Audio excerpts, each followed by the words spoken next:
Around the World in 80 Days by Jules Verne.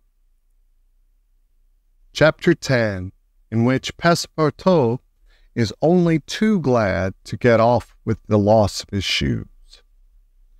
Everybody knows that the great reversed triangle of land, with its base in the north and its apex in the south, which is called India, embraces 1,400,000 square miles, upon which is spread unequally a population of 180 millions of souls.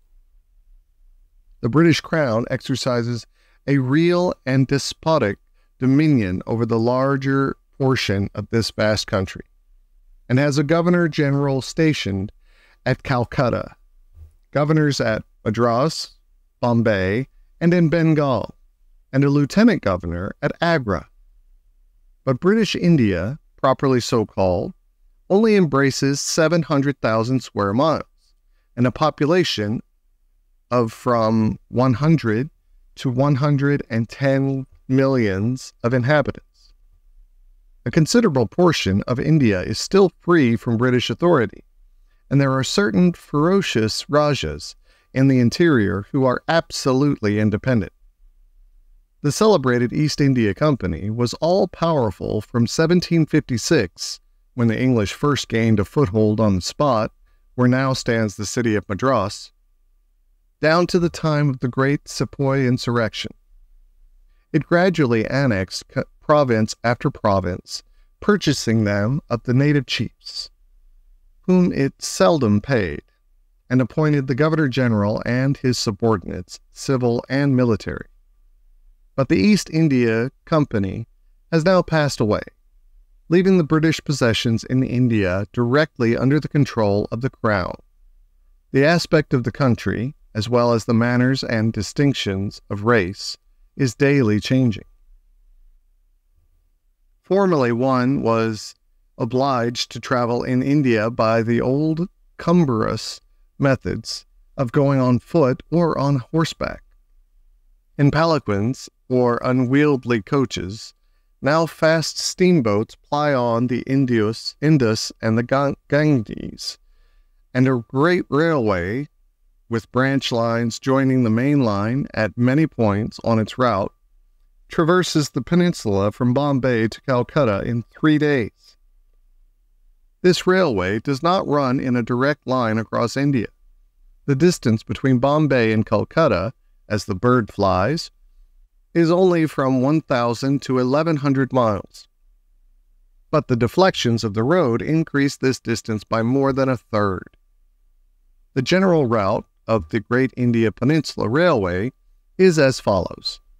Leaving Bombay, it passes through Salkit, crossing to the continent opposite Tana, goes over the chain of the Western Ghats, runs thence northeast as far as Berhampur, skirts the nearly independent territory of Bundelkhand, ascends to Allahabad, turns thence eastward, meeting the Ganges at Benares, then departs from the river a little, and, descending southeastward by Burduvian and the French town of Chandernagore, has its terminus at Calcutta.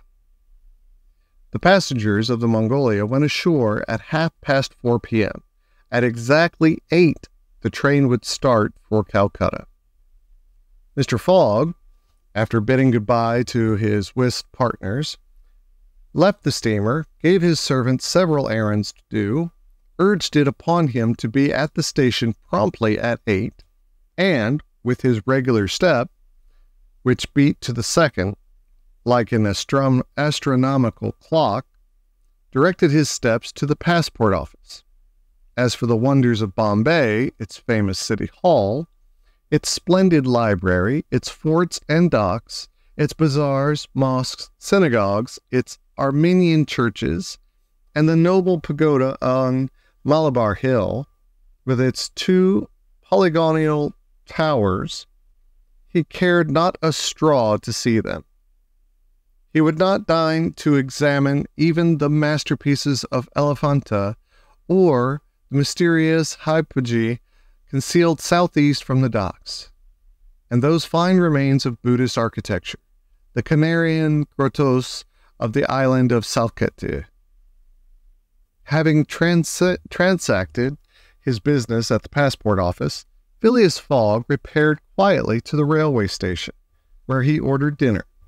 Among the dishes served up to him, the landlord especially recommended a certain giblet of native rabbit on which he prided himself. Mr. Fogg, accordingly, tasted the dish, but, despite its spiced sauce, found it far from palatable. He rang for the landlord, and, on his appearance, said, fixing his clear eyes upon him, "Is this rabbit, sir?" "Yes, my lord," the rogue boldly replied, "rabbit from the jungles." "And this rabbit did not moo when he was killed?" "Moo, my lord? What, a rabbit moo? I swear to you—" "Be so good, landlord, as to not swear, but remember this. Cats were formerly considered in India as sacred animals. That was a good time." "For the cats, my lord?" "Perhaps for the travelers as well." After which Mr. Fogg quietly continued his dinner. Fix had gone on shore shortly after Mr. Fogg, and his first destination was the headquarters of the Bombay police. He made himself known as a London detective, told his business at Bombay and the position of affairs relative to the supposed robber, and nervously asked if a warrant had arrived from London. It had not reached the office. Indeed, there had not yet been time for it to arrive. Fix was sorely disappointed and tried to obtain an order of arrest from the director of the Bombay police. This the director refused, as the matter concerned the London office, which alone could legally deliver the warrant. Fix did not insist, and was fain to resign himself to await the arrival of the important document.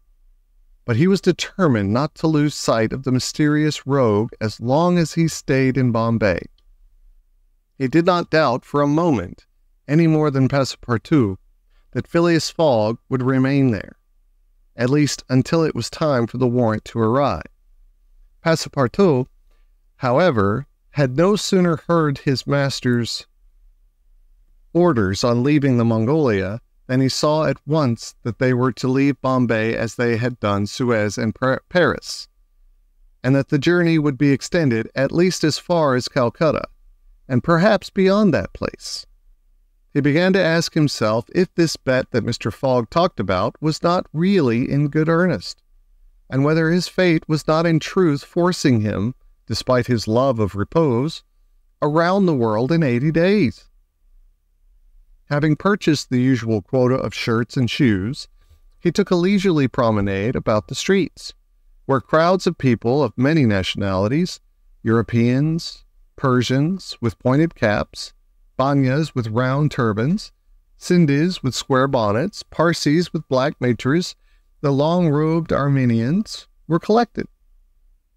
It happened to be the day of a Parsi festival. These descendants of the sect of Zoroaster, the most thrifty, civilized, intelligent, and austere of the East Indians, among whom are counted the richest native merchants of Bombay, were celebrating a sort of religious carnival with processions and shows, in the midst of which Indian dancing girls, clothed in rose-colored gauze, looped up with gold and silver, danced airily, but with perfect modesty, to the sound of viols and the clanging of tambourines.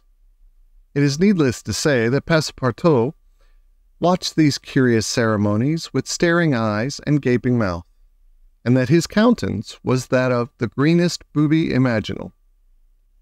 Unhappily for his master, as well as himself, his curiosity drew him unconsciously farther off than he intended to go. At last, having seen the Parsi carnival wind away in the distance, he was turning his steps towards the station, when he happened to espy the splendid pagoda of Malabar Hill, and was seized with an irresistible desire to see its interior. He was quite ignorant that it is forbidden to Christians to enter certain Indian temples, and that even the faithful must not go in without first leaving their shoes outside the door. It may be said here that the wise policy of the British government severely punishes a disregard of the practices of the native religions. Passepartout, however, thinking no harm, went in like a simple tourist, and was soon lost in admiration of the splendid Brahmin ornamentation which everywhere met his eyes, when of a sudden he found himself sprawling on the sacred flagging. He looked up to behold 3 enraged priests, who forthwith fell upon him, tore off his shoes, and began to beat him with loud, savage exclamations.